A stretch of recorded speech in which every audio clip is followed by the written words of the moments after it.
마태복음 거기 있는 대로 제가 먼저 5장 3절 읽습니다. 심령이 가난한 자는 복이 있나니 천국이 그들의 것이며 22절로 넘어갑니다. 나는 너희에게 이르노니 형제에게 노하는 자마다 심판을 받게 되고 형제를 대하여 나가라 하는 자는 공회에 잡혀가게 되고 미련한 놈이라 하는 자는 지옥불에 들어가게 되리라. 28절로 넘어갑니다. 나는 너희에게 이르노니 음욕을 품고 여자를 보는 자마다 마음에 이미 간음하였느니라. 32절을 봅니다. 나는 너희에게 이르노니 누구든지 음행한 이유 없이 아내를 버리면 이는 그로 간음하게 하며 또 누구든지 버림받은 여자에게 장가드는 자도 간음함이니라. 34절로 넘어갑니다. 나는 너희에게 이르노니 도무지 맹세하지 말지니 하늘로도 하지 말라. 이는 하나님의 보좌이며 39절로 넘어갑니다. 나는 너희에게 이르노니 악한 자를 대적하지 말라. 누구든지 네 오른 뺨을 치거든 왼편도 돌려대며 44절로 넘어갑니다. 나는 너희에게 이르노니 너희 원수를 사랑하며 너희를 박해하는 자를 위하여 기도하라. 6장 4절로 넘어갑니다. 네 구제함을 은밀하게 하라. 은밀한 중에 보시는 나의 아버지께서 갚으시리라. 6장 6절입니다. 너는 기도할 때에 네 골방에 들어가 문을 닫고 은밀한 중에 계신 네 아버지께 기도하라. 은밀한 중에 보시는 내 아버지께서 갚으시리라. 18절로 넘어갑니다. 이는 금식하는 자로 사람에게 보이지 않고 오직 은밀한 중에 계신 네 아버지께 보이게 하려 함이라. 은밀한 중에 보시는 내 아버지께서 갚으시리라. 7장 5절로 넘어갑니다. 외식하는 자여 먼저 네 눈 속에서 들보를 빼내라. 그 후에야 밝히 보고 형제의 눈 속에서 티를 빼리라. 다 같이 아멘. 이렇게 성경을 많이 군데군데 읽어본 적이 없으셔서 아멘을 언제 해야 될지 그것도 어렵죠. 예. 오늘 설교가 여러분이 잘 쓰지 않는 단어예요. 그게 뭐냐면 내면화. 아마 처음 들어보신 분도 있을 것이고요. 익숙하지 않은 단어일 거예요. 내재화라는 단어 쓰기도 하고요. 영어로 말하면 internalization이에요. internalisation. 익숙하지 않은 단어죠. 심리학에서나 쓸 법하고 철학이나 신학에서 쓸 법한 그런 단어예요. 그러나 그렇다고 우리가 전혀 또 모르는 단어도 아닙니다. 이 내재화 혹은 내면화의 그 정의를 간단하게 내리자면 이런 정의가 됩니다. 사전적인 정의예요. 사고, 감정, 행동 등이 외부의 영향을 받아서 내부로 흡수되는 과정이다. 이렇게 정의할 수 있습니다. 좀 딱딱해요. 내면화, 내재화, internalisation. 근사한 말 같은데 설교자가 혹시 너무 근사하게 보이려고 이런 말만 끄집어낸 건 아닐까라고 그렇게 얘기할 수도 있는 그런 말들이에요. 그럼 우리 간단하게 한번 예를 들어봐요. 음식을 먹는 것 한번 쳐보죠. 한국 사람은 무슨 힘으로 살죠? 네, 밥심으로 살아요. 네, 한국 사람은 밥심으로 삽니다. 저는 무슨 힘으로 살까요? 아이고, 정답을 하셔요. 정답을. 너무 제 마음이 기쁘지만 솔직하게 저는 빵심으로 살아요. 저와 제 아내가 지금은 굉장히 서로 보조를 맞추고 타협이 되어 있지만 젊었을 때 결혼해서 얼마 안 됐을 때 여행할 때 굉장히 어려웠어요. 갈등이 많았어요. 나는 빵을 좋아하고 밀가루 음식을 좋아하니까 어디든지 가면은 음식이 있거든요. 미국에 여행하다가 피자 없는 데 어디 있어요? 스파게티 없는 데 어디 있어요? 또 샌드위치 없는 데가 어디 있어요? 아무 데나 들어가도 먹을 수 있잖아요. 즐기니까. 저희 집사람은 하루에 한 끼는 꼭 뭘 먹어야 될까요? 밥을 먹어야 됐어요. 그러니 여행이 힘들죠. 저 텍사스의 구석까지 가는데 밥을 찾고 있으니 얼마나 힘들어요. 저 아리조나의 사막을 한참 가다가 굳이 밥을 먹어야, 피닉스를 지나는데 굳이 밥을 먹어야 되겠대요. 그럼 우리는 어디를 가야 될까요? 아니, 그 당시에는 인터넷도 없었어요. 지금이야 인터넷으로 가다가 뒤지면 금방 맛집 다 나오지만 제일 먼저 인포메이션 센터를 찾아가는 거예요. 어느 도시든지 가면 한 4시쯤이나 5시쯤 인포메이션 센터를 찾아가 가지고 거기서 인포메이션을 다 얻은 다음에 밥을 파는 그러한 집이 없나. 그래서 꼭 하루에 한 끼는 밥을 먹어야 기분이 좋아져서 그 다음 날도 그리고 그 하루도 잘 견디고 문제없이 여행을 할 수가 있었습니다. 지금은 좀 타협이 돼서 한 이틀까지는 견딜 수 있어요. 저도 이제는 얼마든지 그 인터넷이 있기 때문에 밥 먹으러 가자 그러면 as you wish 이렇게 할 수 있는 여유도 저는 생겼어요. 그때는 왜 여행하는데 이렇게 시간을 들여서 쓸데없이 깊숙이 도시 안으로 들어가가지고 음식점 찾는데 30분, 40분, 50분 어떨 때는 1시간까지 더 제가 쓴 말이 허비하느냐라고 그렇게 표현을 했거든요. 제 집사람은 그게 왜 허비냐고. 아니 여행하는데 1시간쯤 맛있게 먹고 가는 게 왜 그게 뭐가 문제가 되느냐고. 당신은 목적지에 빨리 가야만 문제가 되느냐고. 즐기고 먹고 마시고 재밌게 여행하는 것이 그게 여행이지.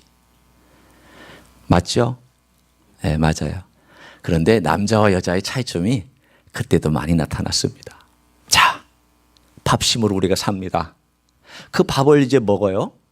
그러면 이 밥을 먹으면 씹어야죠.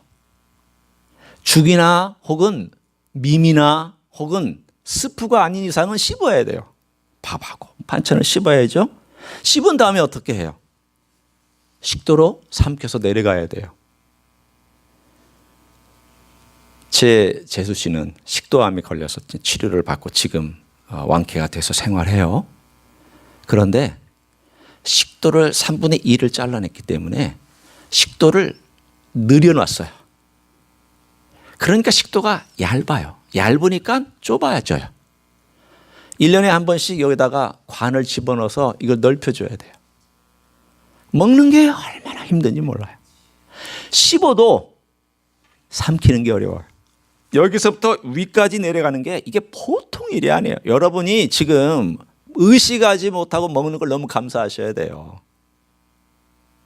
이 식도 하나도 고장나면 넘어가는 게 너무 어려워요. 아주 딱딱한 음식 못 먹고요. 짜고 맵고 하는 건 당연히 못 먹고 부드러운 음식으로만 그것도 양도 많이 못 먹어요. 왜? 이 식도가 한계가 있기 때문에.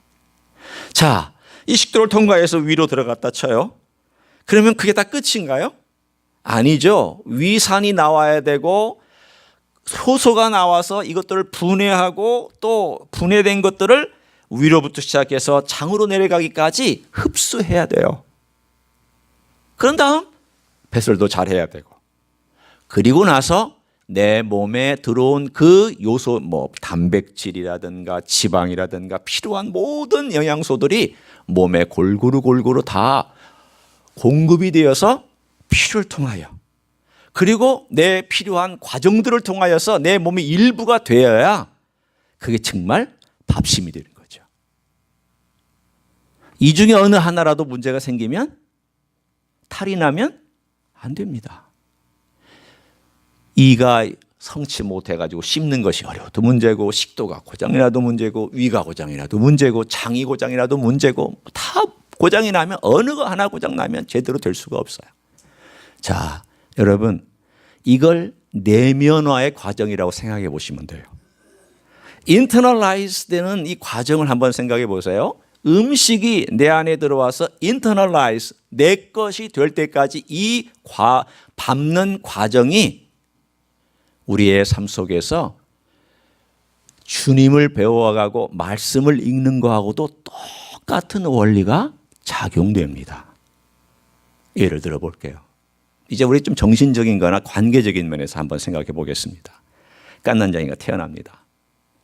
이 갓난장이가 베넷짓 하기 때문에 웃을 수도 있지만 많은 경우는요, 엄마가 이 아이를 보고 사랑하고 이 아이의 눈을 맞추고 이 아이를 보고 웃고 그러면 이 아이도 자기도 모르게 엄마를 따라서 방긋방긋 웃어요.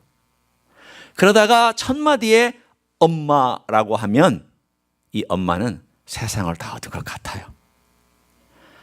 언제 아빠가 진짜 아빠가 되는 줄 아세요? 남자의 입장으로서 얘기해 볼까요? 저는 그랬어요. 언제 진짜 아빠가 됐냐면 여러 과정이 있지만 이 아이가 저를 아빠라고 할 때 아빠 같더라고요. 아, 내가 아빠구나. 얘가 나를 아빠라고 부르는구나. 그런데 얘가 진짜 아빠를 아빠라고 부를까요? 사실은요, 계속 누군가 반복되는 이 말을 통해서 이 아이가 모방한 것뿐이에요. 엄마도 사실은 처음 막 사람들의 말소리, 엄마의 소리를 듣다가 이 아이가 처음 표현할 수 있는 말이 뭐냐면 엄마, 엄마 이런 말이잖아요. 가장 원시적인 말이잖아요. 이 말을 어떻게 할 수 있었어요? 자꾸 들으니까 흉내를 내려고. 뭔가는 흉내를 내야 되는데 말은 못하니까 제일 쉬운 말, 가장 원초적인 말, 엄마 이 말을 함으로써 반응하는 걸 보고 또 엄마를 하게 되고, 반응하는 엄마를 보면서 엄마가 반응하는 것을 보니까 아, 엄마를 부르면 엄마가 날 찾아오는구나, 엄마가 나에게 젖을 주는구나, 엄마가 나의 필요를 채워주는구나, 이거를 알면서 서로 교류하고 반응하면서 이 아이가 모방을 통하여서 첫 번째 표현하기 시작해요. 모방하다가 그 다음에는 엄마하고 나하고의 동일시가 돼요.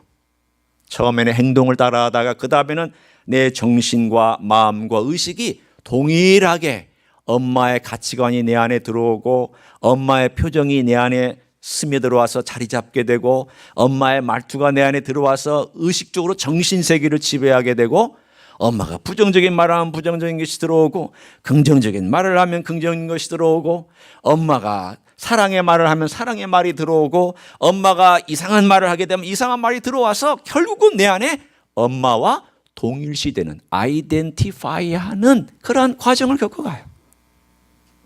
내가 원하든 원치 아니하든 그래요. 그리고 나서 때가 되면 그것이 내 안에 내면화돼서 자리를 탁 잡아요. 우리 안에는요, 우리 부모가 있어요. 여러분이 부인해도 할 수 없어요. 나는요, 우리 엄마 아빠 싫어요. 우리 엄마 아빠 본받지 않고 싶어요. 그러나 나도 모르게 우리 엄마와 아빠로부터 받은 DNA뿐만이 아니라 내가 젖 먹을 때부터 보고 듣고 자라고 했던 모든 것들이 이미 내면화돼서 내 안에 다 자리 잡혀 있어요. 이게 내면화거든요. 결국은 인생은 이 내면화되는 과정이 나 혼자 하지 않아요. 외부로부터 와요. 아까 제가 정의를 했잖아요. 사고, 감정, 행동 등이 외부의 영향을 받아서 내부로 흡수되는 과정 현상을 우리는 내면화라고 했잖아요. 모든 게 다 그래요. 자, 그러면 이미 내면화된 우리 한 사람 한 사람이 다 여기 앉아 있습니다. 내면화라는 게 사실 별거 아니잖아요. 그렇죠? 뭐냐? 나. 그리고 내가 표현하는 모든 것, 내 내부에 있는 모든 것들이 다 internalize 돼서 이제는 나가 된 거니까 이걸 우리가 그냥 내면화된 나라고 생각하시면 돼요. 자, 그러면 이 산상수훈이 어떻게 내면화될 수 있냐는 거예요. 산상수훈이 어떻게 내 안에 들어와서 이게 내 일부가 되고 내 몸이 하나가 되고 내 몸을 주장하는 어떠한 아까 밥심처럼 산상수훈 심이 되냐는 거예요. 오늘 저는 이것을 다루려고 해요. 먼저 이 세 가지 과정을 다룰 것입니다. 첫째는 흉내내기예요. 모방이에요. 둘째는 흉내내기를 넘어서 동일시하는 과정이에요. 조금 더 깊이 들어가요. 그 다음 동일시하는 과정을 넘어서서 완전히 내면화된 거예요. 우리가 하나님 아버지의 말씀 산상수훈이 어떻게 내면화되느냐라는 것을 밟을 때 이 세 가지 과정을 우리는 밟아가야만 합니다. 그러려면 우리가 산상수훈의 특징을 먼저 살펴볼 필요가 있습니다. 저희가 읽었던 그 여러 구절들을 한번 살펴보려고 합니다. 여러분이 함께 읽었던 5장, 6장, 7장을 이제 보는데, 제가 지난번에도 말씀을 드렸듯이 산상수훈의 전체 그림을 3번에 걸쳐서 제가 하고 있어요. 지난주 아니고 지난주에 한 번 했고, 지난주에 우리가 말씀 상영했고, 오늘 2번째고 다음 주에 제가 3번째를 해서 산상순의 그림을 그리는데, 여러분이 줄기가 이거구나, 자세한 것은 우리가 하나님의 말씀을 본인이 가서 공부하면서 갖는 그런 시간을 저는 지금 갖고 있습니다. 먼저 팔복을 한번 보세요. 팔복의 첫 번째가 뭐죠? 심령이, 적어도 교회 한 1년 다녔으면 이건 아시더라고요. 심령이 가난한 자는 복이 있나니. 뭘 다루고 있어요? 외적인 거예요? 내면이에요? 내면이죠. 자, 두 번째는 뭐예요? 이제 들어가면 조금 이제 주저하기 시작하죠. 성경을 봐야 되죠. 애통하는 자는 복이 있나니. 애통이 어디서부터 우러나오는 거예요? 내면에서부터 우러나와요. 내면에서부터 우러나요. 그 다음 세 번째예요. 온유한 자는 복이 있나니. 온유가 내면의 것이에요? 바깥의 것이에요? 내면이에요. 그 다음 네 번째가 뭐예요? 의에 줄이고 목마른 자요. 의에 갈망하는 게 어디서부터 나와요? 내면에서부터 의를 갈망하잖아요. 다섯 번째는 뭐예요? 긍휼이에요. 긍휼이 어디서부터 나와요? 내면이에요. 그 다음 여섯 번째는 뭐예요? 청결한 자는 뭐가 청결하다고요? 마음이 내면이에요. 자, 일곱 번째는 뭐예요? 화평케 하는 자예요. 그러면 내가 화평케 하는 자는 바깥의 사람을 화평시키지만 자신이 화평하지 않은 사람이 남을 화평시킬 수 있을까요? 온유하지 않은 사람이 남을 화평하게 할 수 있을까요? 못해요. 온유하지 않은 사람은 트러블 메이커가 돼요. 결국은 이것도 내면의 문제로부터 밖으로 나가는 거예요. 여덟 번째는 뭐예요? 박해받는, 의를 위하여 박해받는 사람이에요. 이건 역시 행동의 부분이 강조되어 있는 것처럼 보이지만 사실은 내면이 의로 가득 차 있고 강건하지 아니하면 의를 위하여 핍박받을 수가 없어요. 내면이 깡통인 사람이 어떻게 의를 위해서 핍박을 받아요? 그런 일은 없습니다. 산상순의 8가지를 보면 다 내면의 문제를 강하게 다루고 있습니다. 뿐만 아니라 저와 여러분이 읽은 구절 중에 그 후에 주님께서 말씀하신 반복 구절들이 있어요. 나는 너희에게 이르노니 라는 말씀을 하셔요. 그러면서 뭐라고 말씀하시냐면 형제에게 살인을 하는 것만이 살인이 아니라 네 입에서 튀어나오는 욕, 저주는 살인죄와 똑같다라고 얘기를 했어요. 그러면 입에서 튀어나오는 이 욕은 뭘 표현하고 있는 거예요?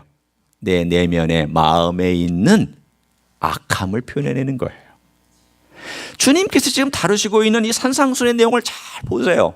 내면의 문제를 대부분 다뤄주고 있습니다. 아니면 적어도 그것을 먼저 강조하고 계시고 있습니다. 6장에 넘어가서도요 그렇습니다. 6장 예를 들어서 2절에 보면 그러므로 구제할 때 외식하는 자가 사람에게서 영광을 받으려고 쭉 나오는데 주님께서는 어떻게 하라고 4절에 말씀하셨죠?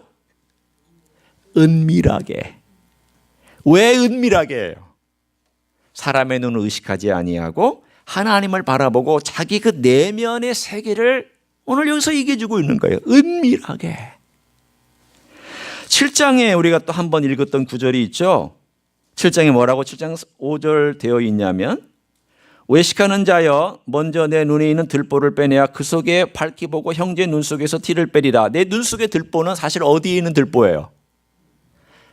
이 눈을 얘기하는 것이 아니라 내 마음의 들보가 자리 잡고 있는 것을 얘기하고 있는 것이죠. 자, 그러면 산상순이 다루고자 하는 많은 내용들, 그 대부분의 내용들이 어디에 내용을 다루고 있냐면 내면의 세계를 다루고 있어요. 그러면 이 내면의 세계를 다루고 있는 이 산상순을 보면서 아니 내가 그러면 어떻게 하여야 이 산상순의 이야기를 내 안으로 깊숙이 집어넣을 수 있을까요? 라고 한다면 저는 제일 먼저 이런 적용을 여러분과 함께 나누고 싶습니다. 여러분 자주 읽으셔야 됩니다. 반복해서 읽으셔야 돼요.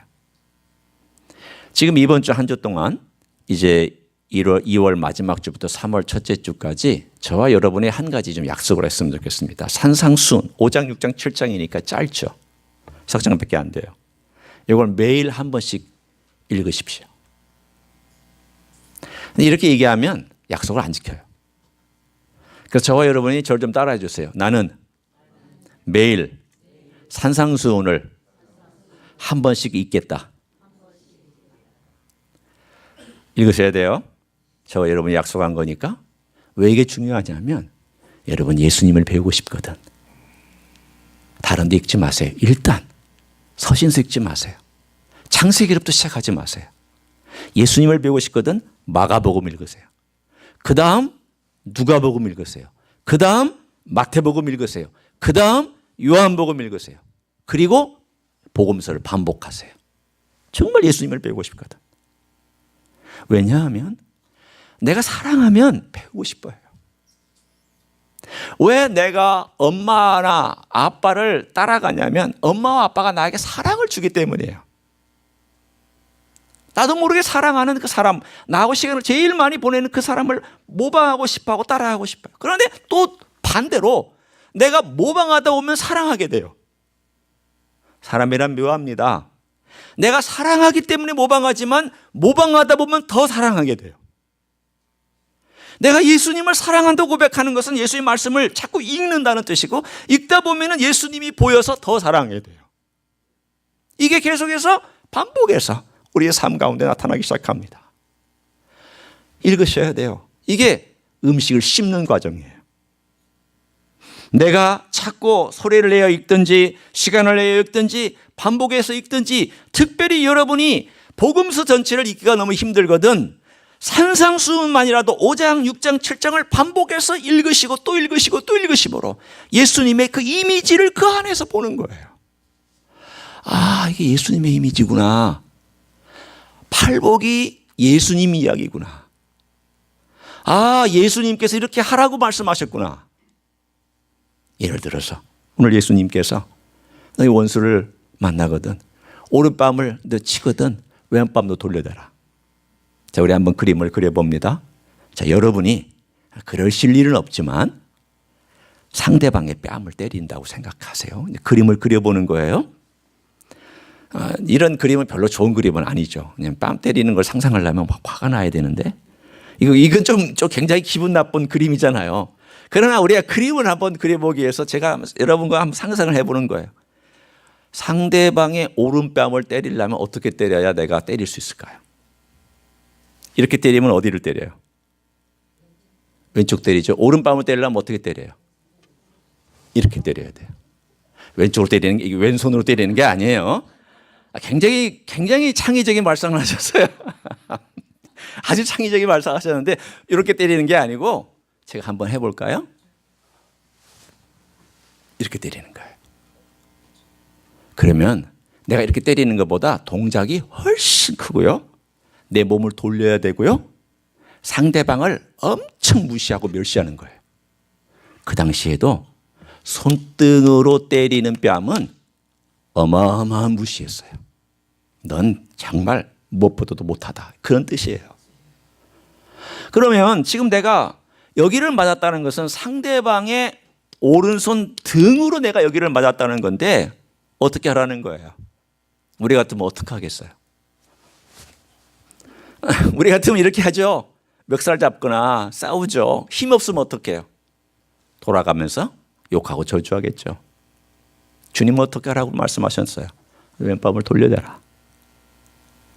여기도 때리라고. 이것은 부정적인 반응도 아니요, 소극적인 반응도 아니요, 또는 도망가는 반응도 아니요, 비겁한 반응도 아니요, 혹은 복수하는 악으로 악을 갚는 반응도 아니요, 적극적인 선으로 악을 갚으라는, 적극적으로 네가 선을 베풀므로 인해서 상대방이 이놈 뭐야 도대체, 이딴 놈이 다 있어 라고 하는 말이 들릴 때까지 너는 적극적으로 그 악을 선으로 대항하라는 것입니다. 대항하라는 거예요. 주님의 말씀은 포기하거나 소극적으로 나가라는 게 아니라 대항하라는 거예요. 악에게 선을 가지고 나가서 대항하라는 겁니다. 주님의 하시는 음성은 적극적이고 정말 우리의 삶 가운데서 너는 그렇게 뒤로 물러서는 삶 살지 마라. 앞으로 전진해야 된다. 그러나 선으로 전진해야 된다. 자, 이거를 제가 지금 보고 있어요. 읽고 있어요. 읽는데 말이 안 돼요. 나하고는 상관이 없어요. 이걸 행하신 분이 누구예요? 예수님이시잖아요. 그러면 예수님을 보면서 예수님 어떻게 그렇게 행하셨어요? 예수님 어떻게 그렇게 하실 수 있는 거예요? 저는 안 되는데요. 어떻게 예수님은 그렇게 하실 수 있는 거예요? 누구의 이미지를 지금 보고 있는 거예요?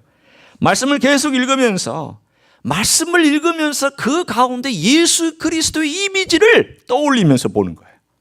나는 못하니까. 그게 읽으면서 우리가 해야 될 일입니다. 성경을 읽으면서 여기에 예수님이 어떻게 계시나, 예수님이 어떻게 활동하고 계시나, 여기에 예수님의 마음은 어떤 마음이냐, 우리가 예수님을 생각하면 예수님이 어떻게 행동하셨을까, 이걸 거기다가 대입하면서 계속 읽는 거예요. 여러분이 구약을 읽을 때 예수님을 대입하기가 쉽지 않잖아요. 그러니까 제가 복음서를 읽으시라는 겁니다. 복음서를 읽으면 예수님을 대입하기가 쉬우니까, 예수님이 거기 계시니까. 그렇게 해서 자꾸 하다 보면 예수님을 보고 예수님의 이미지를 떠올리고 예수님의 행동을 내가 경험하다 보면 나도 모르게 예수님 그분이 하시는 일에 대하여 흠모하게 돼요. 여러분, 우리가 예수님에 대한 흠모 없이 신앙생활을 어찌 할 수 있을까요? 예수님 정말 예수님 매력적인 분이세요. 예수님 정말 매력이 많으세요. 예수님 어떻게 그렇게 행하셨어요? 제가 예수님을 닮고 싶어요. 흉내내고 싶어요. 이게 기독교의 출발입니다. 내면화의 출발입니다. 예수님을 닮고 싶어요. 예수님을 흉내내고 싶어요. 예수님을 좀 흉내내고 싶은데 어떻게 하면 돼요? 이게 내면화의 첫 번째 발걸음이에요. 그러시려면 자꾸 읽으면서 예수님을 발견하기를, 읽으면서 예수님이 어떤 분인지를 보셔야 돼요. 두 번째 단계입니다. 두 번째 단계는 아이덴티파이하는, 동일시하는 거예요. 그러면 예수님이 그렇게 사셨으면 내가 어떻게 그렇게 살 수 있겠느냐는 거예요. 내가 어떻게 왼뺨을 돌려댈 수 있는 삶을 살아갈 수 있겠느냐는 거예요. 그걸 우리는 뭐라고 말하냐면 묵상이라고 얘기를 해요. 여러분이 정말 내면화의 과정 속에 첫 번째 단계를 지나서 그 두 번째 단계에 들어와서 예수님의 이야기가 내 이야기가 되려면 묵상이라는 과정을 밟으셔야 돼요. 왜 한국 교회, 한국 교인들이 변화가 그렇게 없느냐, 변화가 그렇게 더디느냐? 성경 공부 많이 했습니다. 기도 참 많이 했습니다.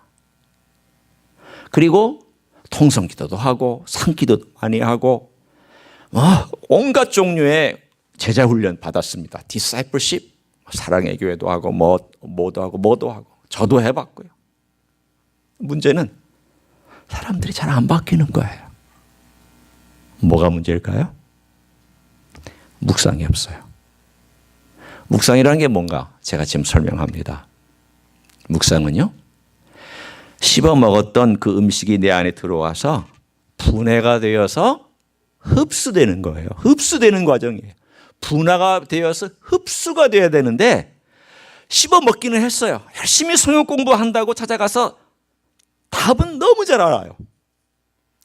한 교회 3년 생활하면은 뭐가 될까? 어떻게 될까요? 서당계 3년이면은 풍어를 읊어요. 식당계 3년이면 라면을 끓여요. 교회 3년 다니면 온갖 답은 다 알아요. 그래서 이거 뭡니까? 그러면 이 목사님 그건 그거죠. 제대로 설교 들으면 다 이해해요. 그리고 성경 공부 좀 한 3년 하고 나면은 답은 다 얘기해요. 다 얘기할 수 있어요. 기도 흉내내요. 3년이 지났는데도 불구하고 대표기도 이렇게 조그만 소급을 해서 대표기도 안 하겠다는 분은 좀 문제가 있는 거예요. 양심의 가책을 받으시는 분들 지금 혼자 웃고 계시는데, 그런데 그럴 수 있어요. 그렇지만 너무 기도를 잘하는 것도 또 의심스러워요. 3년이 됐는데 기도를 너무 잘해. 그 사람은 뭔가를 모방하는 첫 번째 단계를 굉장히 잘하는데 어쩌면 그 모방의 단계를 지나서 그 영양분이 내 안에 흡수되는 과정을 밟지 못하고 있을 가능성도 높아요. 어떻게 된 걸까요? 사랑하는 성도 여러분, 저는 이 사단계 3년이면 풍어를 읊는다는 이 속담이 너무나도 영적으로 많은 것을 시사해 주고 있다고 생각합니다. 한국 그리스도인들이 교회 10년, 20년 다니면요, 풍어를 읊습니다. 풍어를 읊어요. 예수님 풍어를 읊어요. 예수님 풍어를 다 잘해요. 사람들이 꼬박 속습니다. 야, 풍어를 잘 읊으니까 저 내면에도 엄청난 실력이 쌓여 있는가 보다, 내공이 있는가 보다. 아니에요. 내 것이 아니라 다 남의 것 주워 들은 것 다 얘기하고 있는 거예요. 다 남한테 주워 들은 거 그냥 그대로 반복해서 얘기하고 있는 거예요. 내 안에 들어오지 않냐고 그냥 입을 통하여 귀로 들어왔다가 입으로 나가고, 귀로 들어왔다가 입으로 나가고, 귀로 들어왔다가 입으로 나가고, 귀로 들어왔다가 입으로 나가고. 어디? 여기는 철저히 차단되어 있으니까, 내 마음으로 내려오지 않게 철저히 차단하고 있으니까 귀로 들어왔다가 입으로 나가요. 씹어는 먹는 것 같은데 도로 나가는 거예요. 왜? 변화가 없는 걸 보면 알잖아요. 변화가. 언제 그 변화가 없는 걸 알아요? 여러분이 앉아있는 지금은 몰라요. 돈이 떨어져 봐야 나와요. 싸울 때 나와요. 누군가가 여러분의 뺨을 때릴 때 나와요. 누군가하고 갈등할 때 나와요. 그 사람이 내 말을 안 듣고 꼬장꼬장 할 때 나와요. 내 자식이 말썽 부를 때 튀어나와요. 내가 어려울 때 튀어나와요. 그게 내 진짜 실력이에요. 그게 내 내면이거든요. 여러분이 속지 맙시다. 나에게 속지 맙시다. 내가 성경 지식을 많이 안다고 내가 영성에 뛰어난 사람이냐? 아니에요. 위기 때 드러나는 나의 말투, 위기 때 드러나는 나의 얼굴 표정, 그리고 위기 때 드러나는 나의 태도, 나의 몸짓, 이 모든 것들이 사실은 나예요. 나. 그게 내면화된 나예요. 그러면 지금 이 내면화된 내가 튀어나오고 있는데, 이 괴물이 튀어나오고 있는데 아직 예수님의 산상순과 예수님의 이미지는 이 안에 내면화가 안 돼 있어요. 왜? 내가 튀어나온 걸 보면 알아. 그러면 우리는 갈등하죠. 주님, 저는 여전히 괴물이 튀어나오네요. 여전히 짜증 부리고 있네요. 여전히 사람만 바뀌면 똑같은 패턴을 가지고 똑같이 반복하네요. 힘들다고 얘기하고, 짜증내고, 남이 나를 왜 이렇게 안 돌아본다고 얘기하고, 왜 다 사람은 나를 저렇게 힘들게 한다고 얘기하고, 반복하는 거예요. 상황만 바뀌었지 반복하고 있는 나 자신을 보면서 누구를 탓해야 될까요? 남을? 나를 탓하라는 거예요. 나를 보라는 거예요. 내가 문제구나. 내가.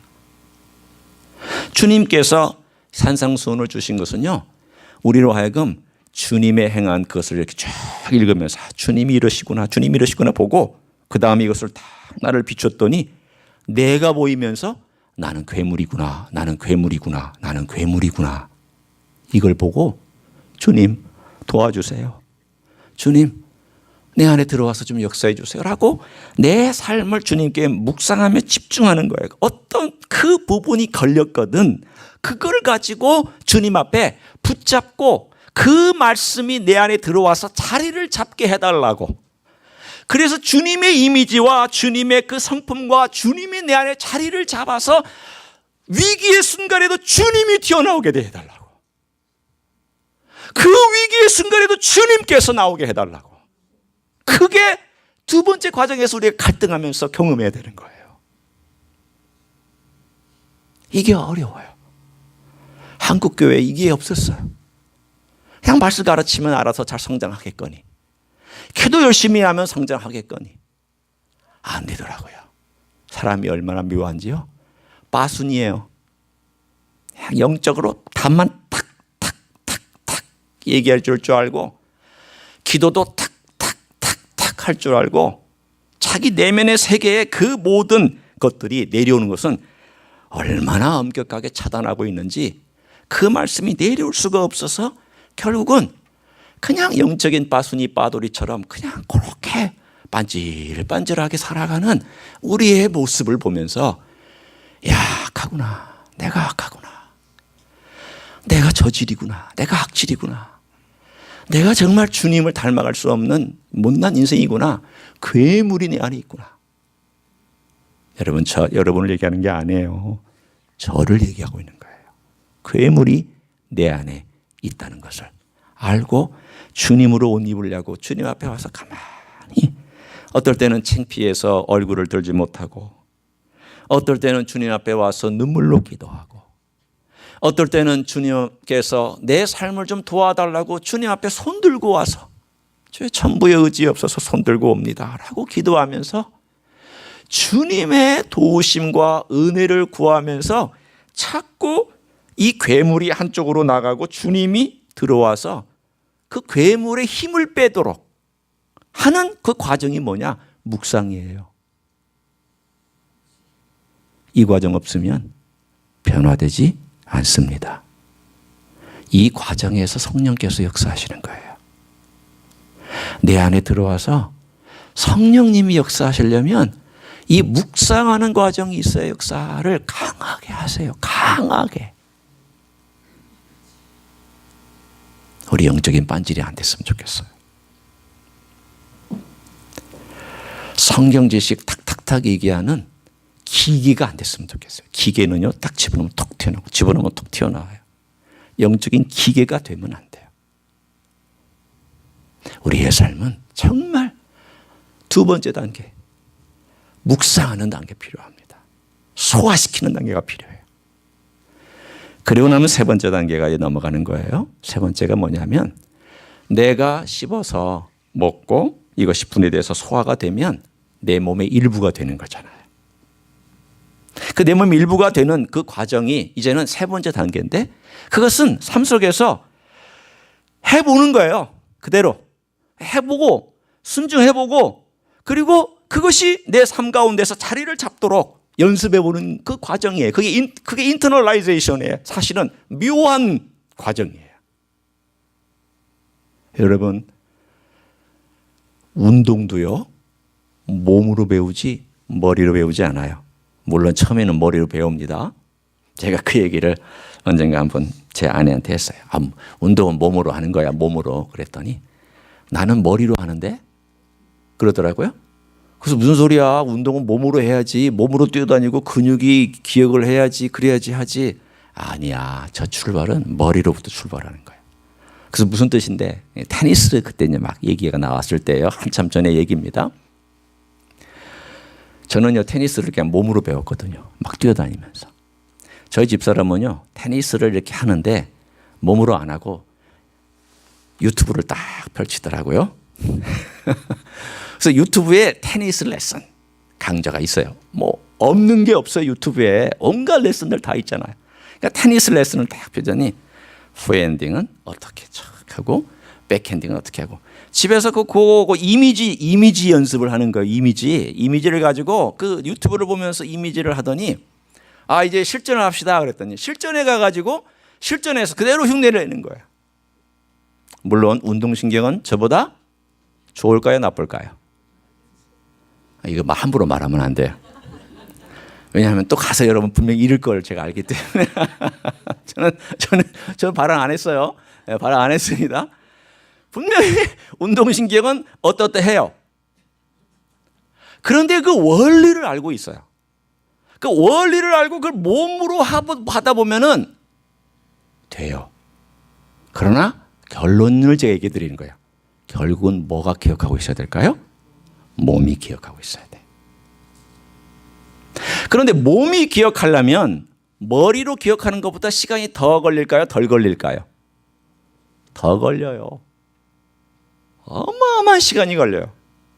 왜 몸이 기억하는데 시간이 많이 걸리냐면, 상황이 여러 상황으로 바뀌거든요. 내가 머리로 기억하는 것은 상황이 한계되어 있어요. 이미지에서 본 거 혹은 TV에서 본 거 이런 것들 정도인데, 내가 적응하는 상황은 TV에 나오는 거나 유튜브에 나오는 건 딴판이에요. 완전히 내 영역이고 내 삶의 상황이고 내 정황이란 말이죠. 머리로 판단할 시간이 없어요. 어떻게 해야 돼요? 몸이 반응을 해야 되는 거예요. 여러분, 공이 막 날라오는데 내가 저거 왼쪽으로 칠까 오른쪽으로 칠까 위로 칠까 아래로 칠까 이거 계산하고 뛰는 사람이 어디 있어요? 뛰고 보죠. 뛰고 치면서 상대방의 약점을 노리고 빈 공간을 향하여 공을 치는 거예요. 여러분, 이 테니스를 이해하실란가 모르겠지만 지금 제가 설명하는 거예요. 몸으로 한다는 거를.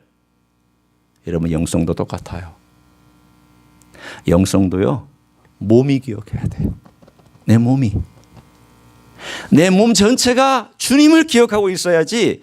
누군가가 나에게 도발해 올 때 저 사람 도발해 오네? 어떻게 해야 되지? 이 도발에 대해서 이렇게 할까? 저렇게 할까? 그 시간 없어요.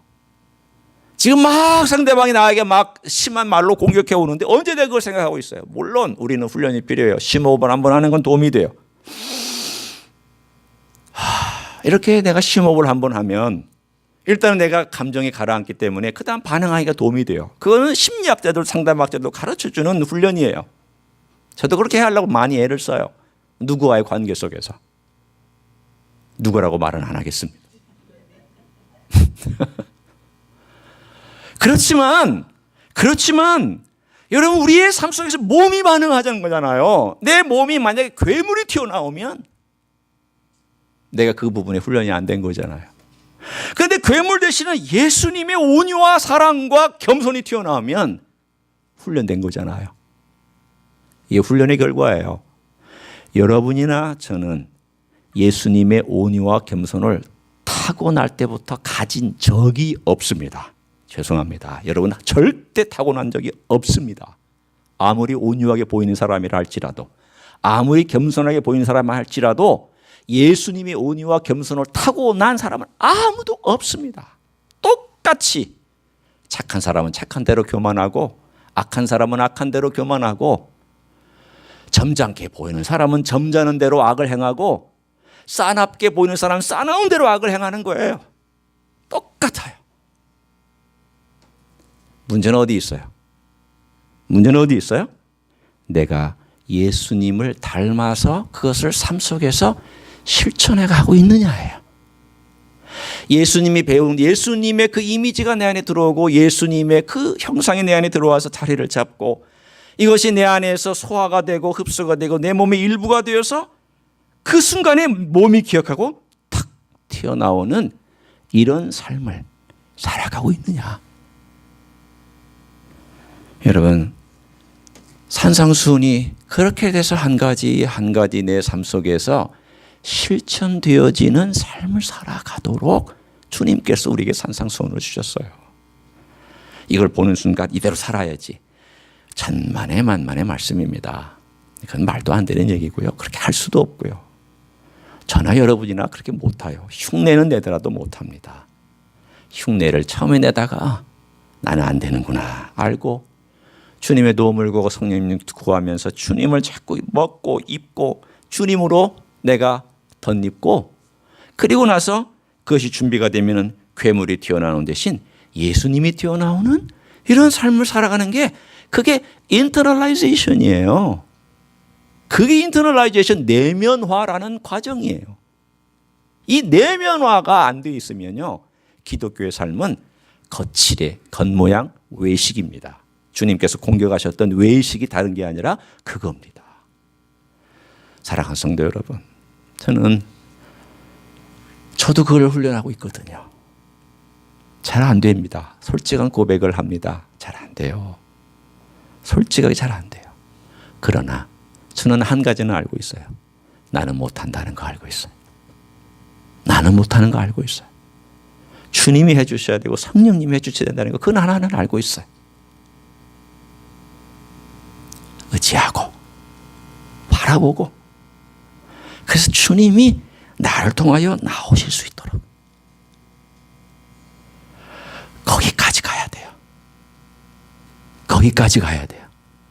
그게 우리의 목표예요. 주님께서 나를 통하여 나오셔야 돼. 들어오신 주님은 나를 통하여 나와야 됩니다. 그게 진짜 주님 들어오신 목적이에요. 들어오신 주님이 들어오셨는데 아무렇게 나오지도 않아. 뭐가 문제가 있는 거예요. 주님이 튀어나와야 되는 거기까지. 여러분의 삶과 여러분의 인생이 변화받는 놀라운 축복이 임하기를 우리 주 예수 그리스도의 이름으로 간절히 축원합니다. 기도하시겠습니다.